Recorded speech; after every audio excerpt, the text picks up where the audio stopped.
Welcome back to Beyond the Hyphen. Today, I'm delighted to be joined by Haipei Shue, longtime activist and the president of United Chinese Americans, otherwise known as UCA, the largest Chinese American civic organization in the United States. In this episode, we'll dive into Haipei's journey from grassroots organizing to national policy advocacy, UCA's response to a rapidly shifting political climate, and also what it means to protect civil rights in the era of heightened geopolitical tension. We'll also unpack his reflections on the topics of youth, identity, and what's next for the Chinese American voice in American democracy. Recently, Mr. Shue was featured in national outlets like the New York Times and has been a trusted voice on issues ranging from anti-Asian hate to civic empowerment. Haipei, thank you so much for joining us. Thank you so much, Mark. It is a great honor to be interviewed by you. So you've been working hard. Building, scaling for the last however many years as a civic activist. You lead a very, very prominent organization, the United Chinese Americans. Before all of this, you were an immigrant, right? You came to the United States with the hope of a better life, with this vision of a new start. Tell us a little bit more about your journey to the U.S. and that path that you've taken ever since. Yeah, I came to this country in 1987. I went over to University of Madison, Wisconsin, a great institution, and I thought that I would study a few years and get my PhD and then going back to China. Because at that time, China was just opening up, and there's a tremendous hope and dream and even opportunities there. Now, little did I know that halfway through, something called Tiananmen Square tragedy happened. The Chinese government has suppressed the student movement on Tiananmen Square, and that has changed all my life. Not by myself, but by historic accident almost. After that, the Chinese students in this country has organized ourselves, and we formed a new national student organization called Independent Federation of Chinese Students and Scholars. The word independent means a lot. It means independent from Chinese government or any government. It is truly an autonomous, self-ruling institutions for learning to be democratic and independent. That has brought me over to Washington, D.C., and we lobbied the Congress for a few years, and we successfully passed called Chinese Student Protection Bill to give those Chinese students who stay in the United States a legal pathway to stay, and also many others who are not legally in this country was also legalized because of that bill. Mm-hmm. And after that, I have did quite a few things in Washington, D.C., trying to look for a future for myself. I worked in various capacities as consultant for some environmental protection or conservation project in China. I worked in a small business here. I worked for some public relation projects, and in the end, back in 2009, I started something, a new project. It's an effort, a campaign to ask our federal Congress, our U.S. Congress, to apologize for the Chinese Exclusion Act that this Congress has passed back in in 1882. Hmm. And that was a successful effort that took us 2 or 3 years. Both House and the Senate passed with unanimous consent. Hmm. And but just fast forward to a few years ago, about 8 or 9 years ago, because there was no national Chinese American organization in the real sense of the word. And we decided that this community is critically important. Ours is a critically important minority that's straddling between the United States and China, two greatest countries that will decide the future of the humanity. And it is weird, right, that we do not have a platform for our generation and for your generation to have our representation in this great democracy. And that's how the UCA, or United Chinese American, was born. Yeah, you talked about how from your generation to my generation, it's important for all Americans alike to kind of fall in line with regards to where this dynamic is shifting between the U.S. and China. And so that's very interesting. We'll touch on that maybe a bit more later. In today's political climate, the tension between the U.S. and China, you know, Beijing, D.C., I can imagine the challenges that you face as UCA in America. Right. And a lot of what I'll talk about next, misunderstanding, right? The misunderstanding toward the Chinese American community can be attributed to that competition. Yes. So from your view, Haipei, what's the biggest misunderstanding many of the American population have toward the Chinese American community today? Um, I think in general, this is a very generous country. In general, again, in generous term, uh, American people are a generous, friendly, open people. I have no complaint about it. In fact, I'm very grateful as foreign students in this country. We are extremely well received, well supported, and welcomed. At least back in those days, about 35 or 40 years ago. Yeah. As I mentioned in my New York Times interview, I think today the problem are mostly twofold. One, there are um, cultural misunderstandings or lack of understandings on the cultural and societal level. But the other part is the political level, and that level is what is driven uh, the whole general and relation between U.S.-China relations. It is really politician driven uh, uh, in terms of this worsening U.S.-China relations. I think people are still more or less the same people, but of course I understand as China becomes stronger, there are growing concerns about what China will do, what kind of a country that will turn into, and what kind of a relationship China will be vis-a-vis United States. Those are understandable. Um, but fundamentally, in the last 10 years, Yeah. what has driven this relationship south is the political campaign by various politicians and I would say the elites of this country.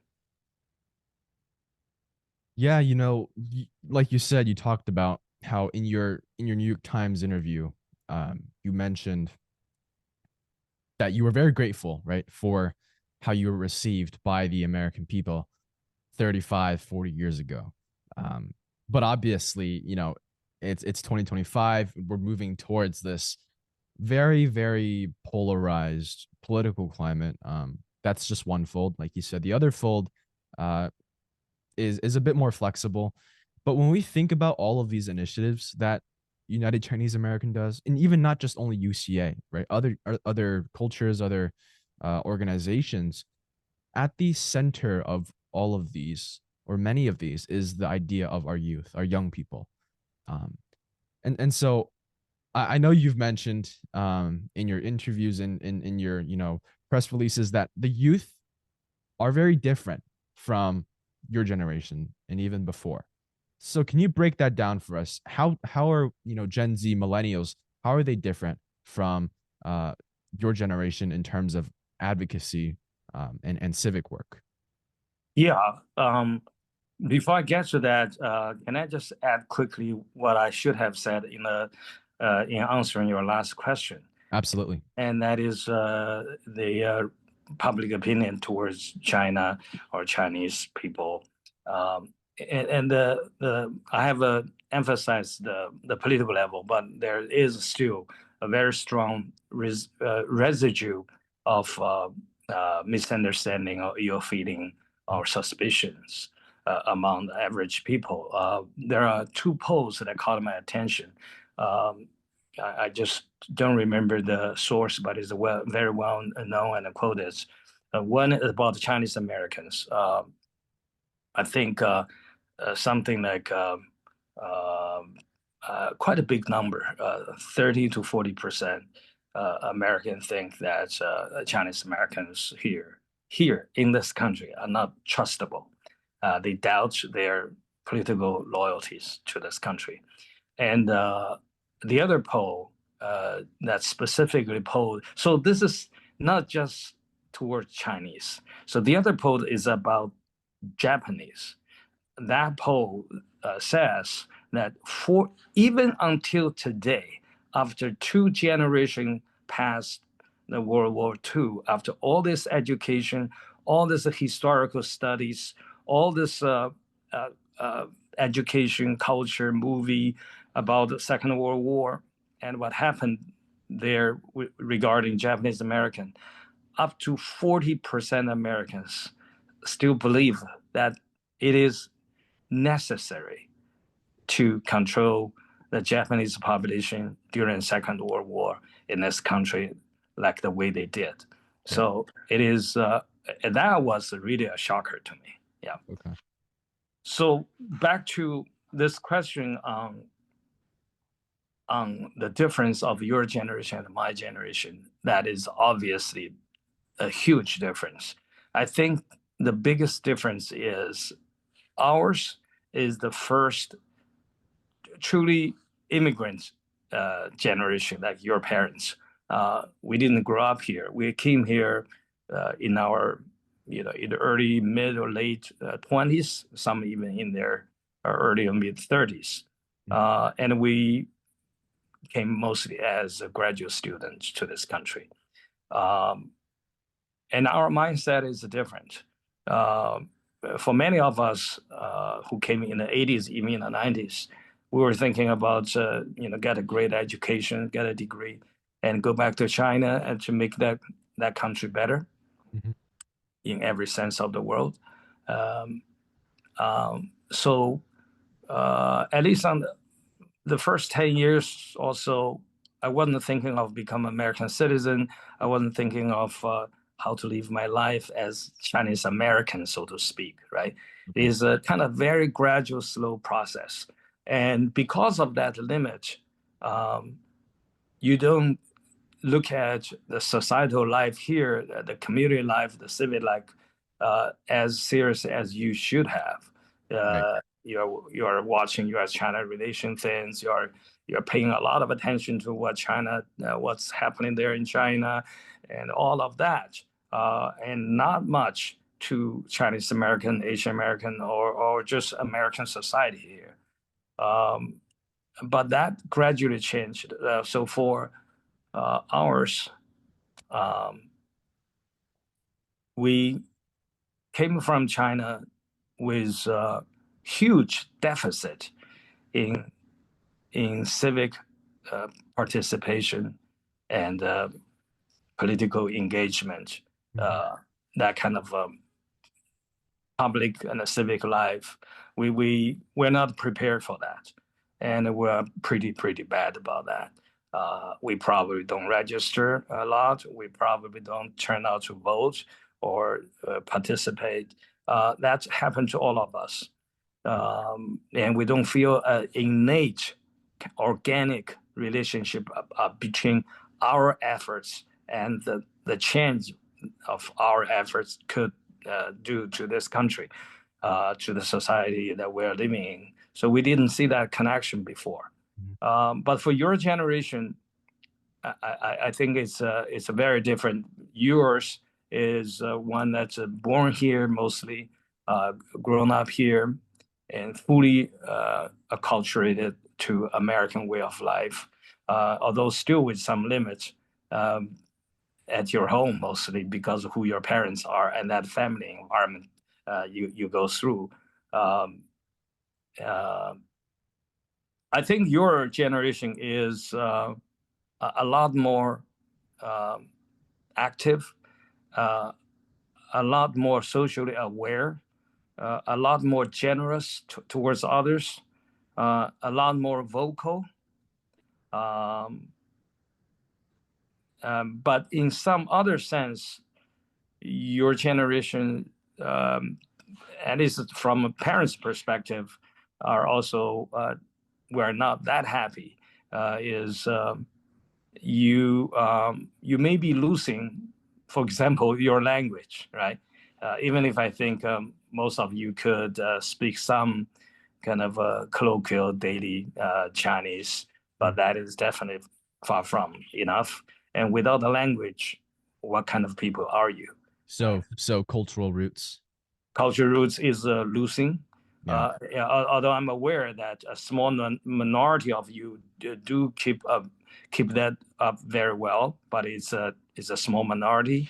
The understanding of China, Chinese culture, Chinese history, and what that country means, and that understanding is not fully developed. Um, and your identity is a huge issue, more of issue than us, um, because we do have a very strong Chinese cultural identity, and as we stay here longer, also equally strong American identity. But yours, we think that you have a strong American identity, but not enough of a kind of Chinese American culture and identity. You don't Interesting. quite understand why do I have to keep others and identity? Why should I be proud of that? What is Mhm. in that Chinese culture and the heritage that I can be really proud of and can truly relate to? Right. Those are the big challenge that your generation face. Mhm. You know, Haipei, I love that you brought that up because this is a narrative that, as as an Asian American youth, I can tell you that with other Asian American youth that I've gotten to come across, I've gotten to establish relationships from, as someone whose parents take a lot of pride of their Chinese culture and tried their best to instill into their children, it is a widespread problem how we are losing our cultural roots. So I love how you brought that up for our audience.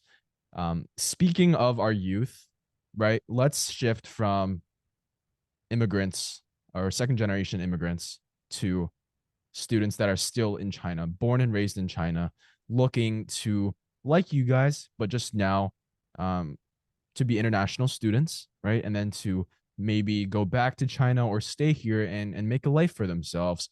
But like you said, in the New York Times interview, these intentional bans on the visas of these international students are a bit confusing. So, from your vantage point, what are the real world consequences of treating Chinese students like national security threats? I really this is something very personal to me, right?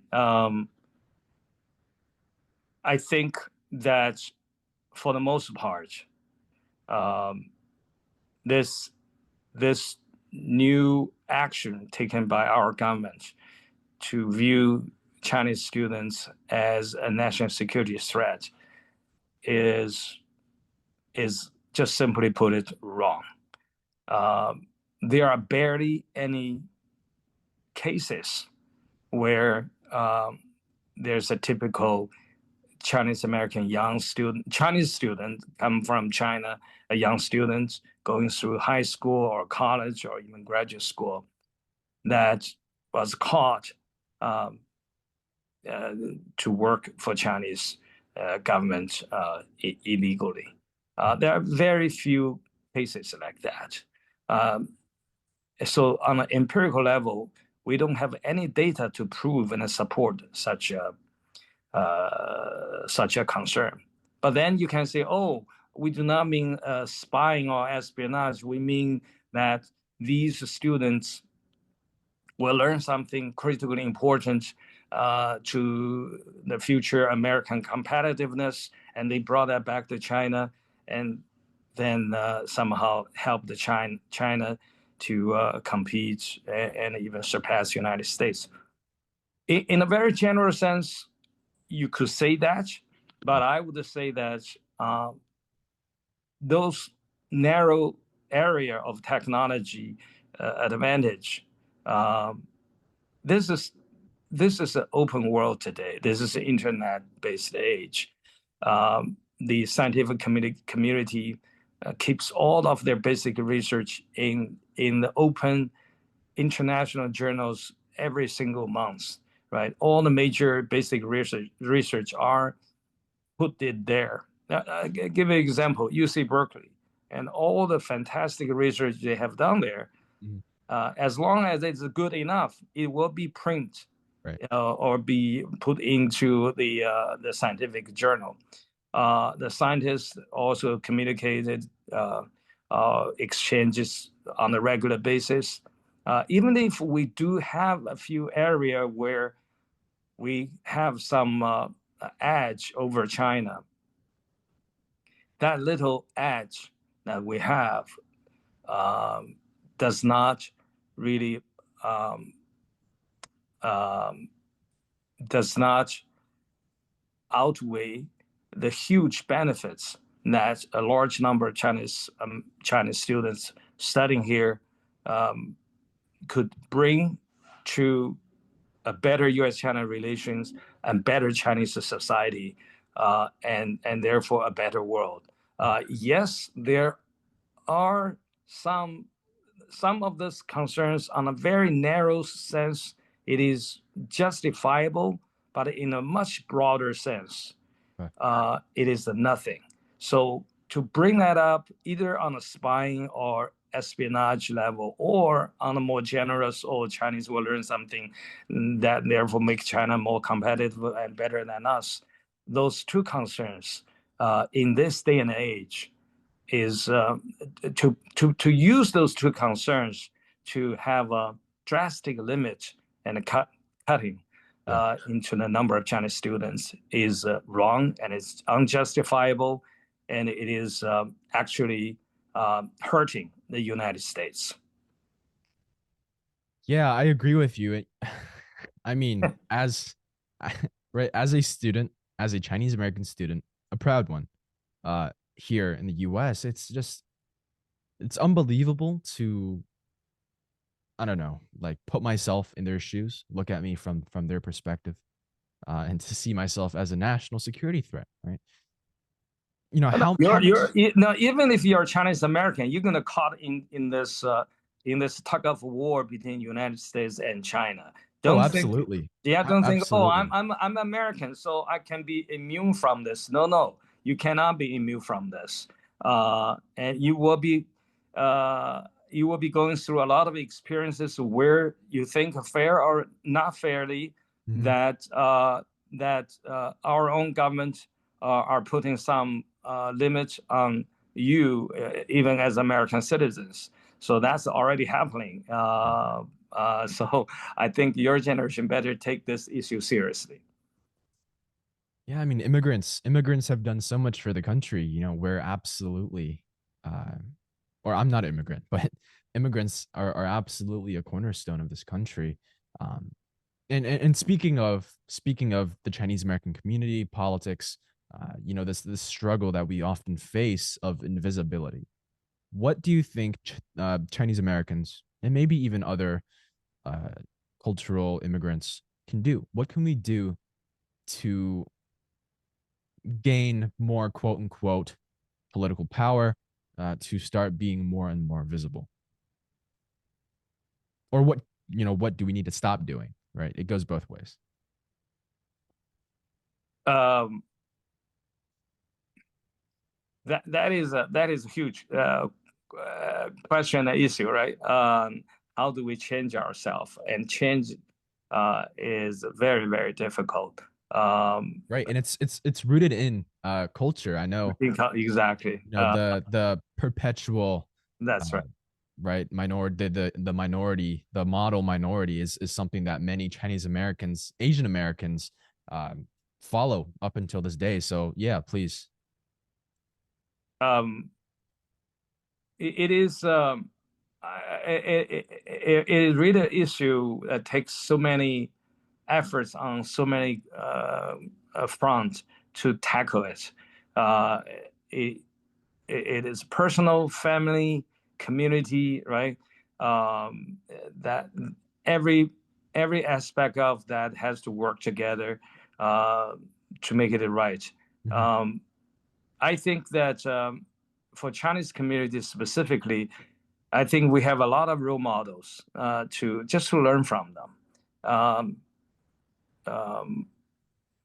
for mainland Chinese community, there's a lot we actually can learn from Taiwanese community and Hong Kong community. And their community, to be honest, are a lot more civically engaged than the mainland Chinese community. Even if we are all Chinese American these days, but Yeah. that subtle difference made a difference. And if you want to break down into the statistics on that, I'm pretty sure, and I think almost everyone agree with me, the Mhm. civic engagement index, if there's such a thing, is so much better for the Chinese from Taiwan and Hong Kong, right? And Okay. beyond our own community, Yeah. if you look at the Indian community, Mhm. uh, Indian Americans mostly come here later than the Chinese community, and at least in the last 30 years, come from a country that is more poor than the Chinese community. Interesting. However, uh, because of many cultural advantages that they brought with them. In this country, they have fared uh, far better um, than the Chinese American community in terms of you know um, political participation, management positions, Mhm. leadership positions, and in all that areas, Indian community is a great role model for us to learn from. And let alone there are many others. We are all familiar with, the people like a Jewish community. There's so much for us to learn. I think um, for us to recognize that we have such a huge problem, we have such a deficit, is the very first step. Mhm. If we don't see our own shortcomings, um, if we refuse to see all this problem is much of that we could improve ourselves from that. And if you dump all those problems into just into, oh, we must be have been discriminated against, or there's some racism against us and that held us from advancing. I would say that is not a very good answer. I think a lot of these things I mentioned uh, uh, comes from the deficit and the internal um, values and practice that we brought from China, which is not very, very fitting Okay. for open and dynamic democracies that we have. While Indians, they come from India with English language, with Indian being a dynamic democracy, with Indian also being a multi-ethnic community, they have learned how to navigate between different all the competing interests and the groups, and all of that have prepared them uh, for American democracy. and which we are lacking. So um, I think we can every one of us should take it seriously and trying to figure out where we can improve ourselves. And I think um, we could go much better with your generation and the next. So you would say that based off of what you just said, I mean, the Chinese American community that immigrated here, they have been, I guess, less, you know, less disruptive, less active, and that has done good things. That has done, benefits for the community. So it's that balancing of how active do I want to be, how, um, you know, laid back, observing do I want to be. If I'm accurate, correct me if I'm wrong. And just off the top of my head, I can think of, you know, Congressman Ted Lieu of California. He is part of your generation. He, stepped out. So like you said, our role models, he's definitely one of them. Um, because many of our youth, right? Many of our youth have this innate passion for advocacy, or at least more than um, your generation. But like you said, the parents are very often their limit, their deterrent. And from my own experience, I can tell you, I have certain friends who are very, very hesitant and scared when I bring up the word politics or advocacy or civics, right? It's almost like a terrible banned word in their household. Um, so, what advice would you give to these young activists who are trying to explain to their mom or their dad who don't get it, who are saying, no, you don't have to get involved into this. It's not the best for you. You know, that question is the question that the UCA has been struggling with for almost 10 years. We're still in the process of finding a uh, good answer to that problem we have. Um, um, I think it's there's a truly there's a ceiling for how much the first generation can change, right? Although there we are changing for the better, we're getting to be more and more like Americans, Mm-hmm. but still we are far behind.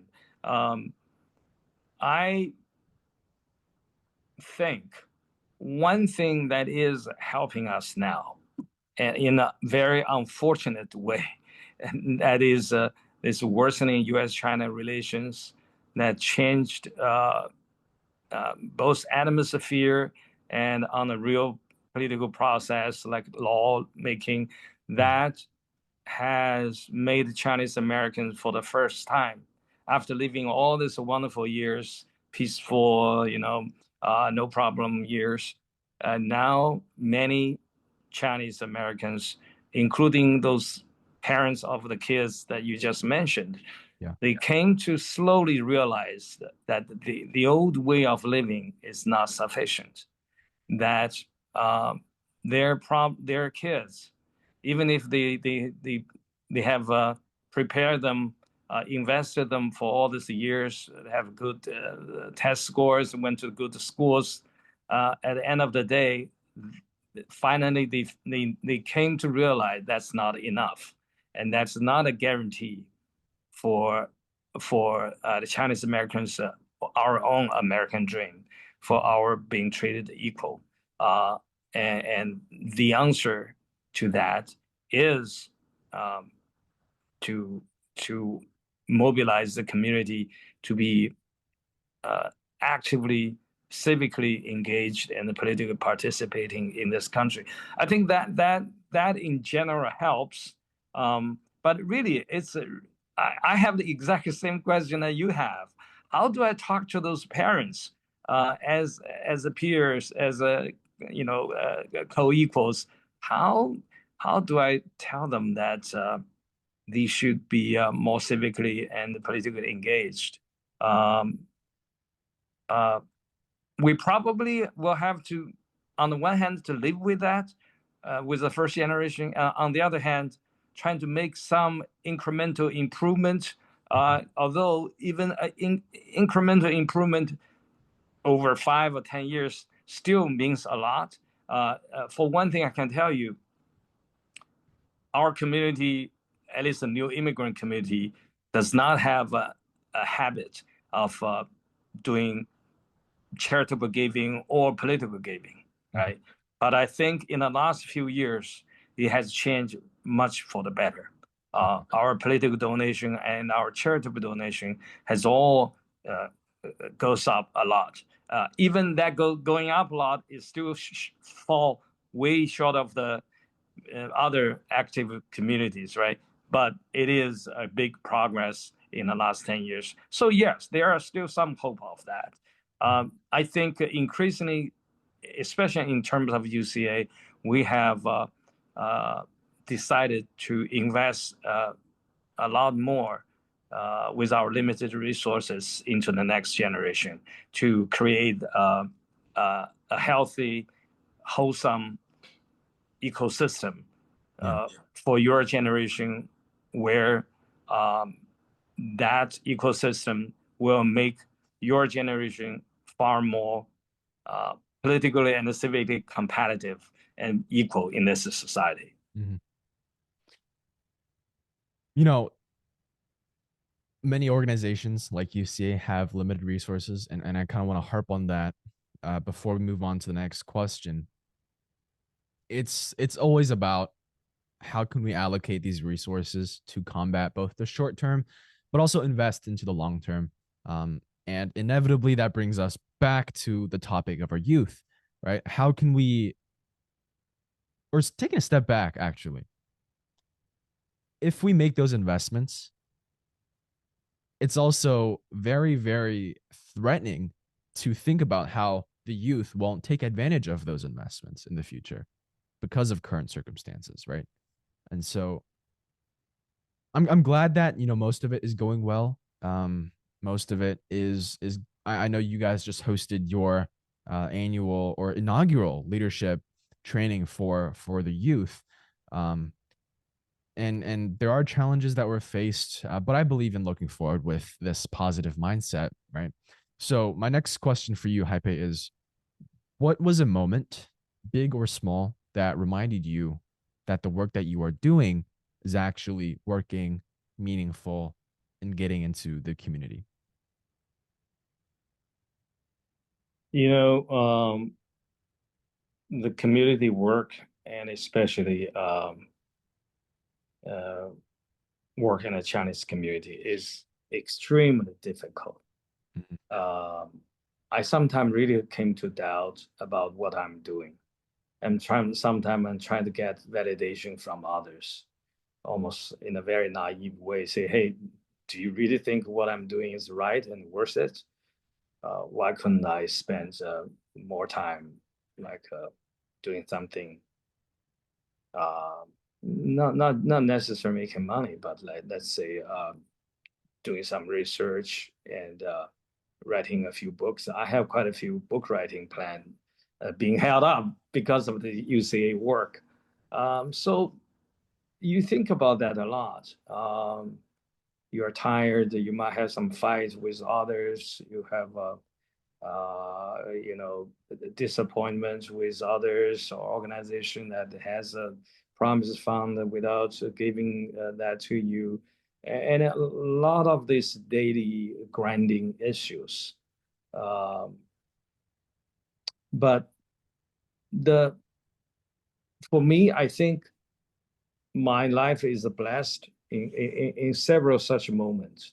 Um, as I mentioned in the beginning, I do feel very excited and feel like my life has a little meaning when we A work little bit, a little bit. a little bit when we work together to I think that's the first time for the Chinese American community to pass a law in the US Congress Yeah. by us for us our community, right? That the Chinese Mhm. Student Protection Bill. I don't think there was a historical precedent before that. So that was a little meaningful thing. And after 165 years of passing the Chinese Exclusion Act, finally U.S. Congress has apologized for that. That is another thing in my life. But all those are a little bit abstract and lack of a human element to that. It's a more kind of law, Congress, politics, right? All of that. I tell you this, and I'm glad you mentioned that. This last week, as I said to that graduating class, is the most meaningful week of my life. For as a background introduction, UCA has had an inaugural youth leaders class, basically a summer camp at Georgetown University. We have selected 54 students from nearly 30 states. A wonderful young man, high school and college kids in the prime of their life. It's just before they plunge into the real universe or get on to college. A very exciting time for them, for their life. We spend a whole week with them, and we see how they uh, act with each other, how they act with the speakers, the coach, the enthusiasm, the friendship, the weekly moments for them. There's a lot of aha moments That's great. in that class. Mhm. Um, the just camaraderie and the sense for the many of them for the first time ever, a strong Chinese American sense of community that whole week has brought to them. Uh, it's it's overwhelming. It's really, really overwhelming. It was And rewarding. I have been kicking myself that why we haven't done this earlier. Yeah. And I have been also thinking that how much, Mark, I really mean every word I said, how much our generation, and that is your parents' generation, how much we actually owed your generation. We could have done more. We uh, our kids are doing fantastically good, right? Yeah. But they could have been doing even better than this. But because our limits, our first generation's limits, and our community Mhm. hasn't invested enough in your generation, I think uh, I just feel like that I have a strong determination from now going forward that UCA will, since we are a national network, will Yeah. work with every our chapters, our community partners to figure out a way to, as soon as possible, Mhm. to create uh, a wholesome, healthy, dynamic ecosystem within which your generation can thrive. And Well, that is well, our promise to you. Hepe, let me stop you there. You talked about how you guys, have this thought that you guys could have done so much more. But coming into America from a Gen Zer to you directly, we appreciate just you guys coming to here with that mindset, struggling, bearing all this hate, especially as a minority.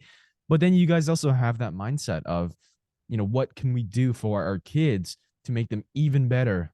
We have a lot of great kids, right? Not even just immigrants, but people who have been here for generations. We have a lot of great kids, um, but we really appreciate the older generation for trying to set up those hubs for engagement, for civic discourse. I have two more questions for you as we wind down. UCA, I'm aware, is planning for the 2026 national convention. Um, Remind me again, it's in Vegas, correct? Yes, Okay. Yeah, I've heard that the projected attendance is off the charts. Um, yes. so looking at what UC has done and where it's going, where or what do you see when you envision UCA 10 or even 20 years from now? You know, I um, for the most of my stay in the United States, all these years, somehow for some reasons, you know, I came to notice a group called uh, NAACP, right? The, the National, what is that? NAACP. That is the largest and the earliest uh, and most powerful African American community advocacy or civil rights organizations. And I have always thinking that I hope that UCA someday can be the Chinese community's NAACP. Mhm.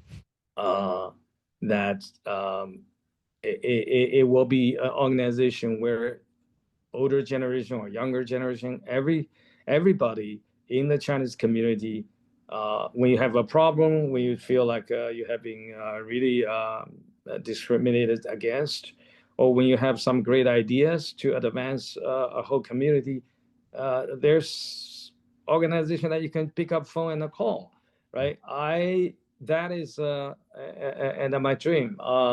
And not just for our own community. I really wish that our community can also make a contribution to this society. We can't just talk about uh, the transcontinental railroad year after year after year after 100 how many almost like 170 years, right? We're still talking about the transcontinental railroad. That's a great project we did, and we're proud of that. But there need to be something new, a new transcontinental railroad project for the Chinese community. What is that? And I would encourage your generation and my generation to think about. Actually, we do have something we're going to give a try. Um, uh, so um, that's what's being on my mind. Yeah, thank you for sharing that. I mean, it's great. It really, really is. I'm sure it's been very rewarding for you to see. You've been with this organization for the past decade. I know it's nearing the 10th anniversary of this organization. So, as we end our conversation, I want you, Haipei, to leave a message for our youth. If you could record just one message, doesn't have to be too long, for a young immigrant, a young or second, third generation immigrant listening to this in, say, 2040, right? What would you say to them? And what do you want them to remember about the current moment that we're living through? Wow, that is that It is doesn't have hard. to be perfect. Just That the is hard. message that you would give them. I truly think that Chinese American community, and by extension, your generation in that community, can be much better if we have more sense of a civic and a sense of engagement. So I would pass that to your generation that says just be engaged. Uh, I think that will help us going a long way towards be equal and a contributing member of the society. Great. Yeah, I mean, right? Giving is the best way to belong. That's what we live by as a podcast, and that's what I think personally UCA embodies very well. Haipei, thank you for coming on. Keep up the grit with your work. It's been astounding. I can't wait to see what you and the United Chinese Americans leads us toward next. You know, Mark, I'm so happy to be interviewed here. I hope that maybe in a few more years it will be our turn to interview, you know, young people like you who have achieved a lot more. So I want to turn that table, and well, before that, I hope the good luck with the program. It is a wonderful program. I'm going to tell everybody about how wonderful it is. Thanks, Mark, for what you have been doing.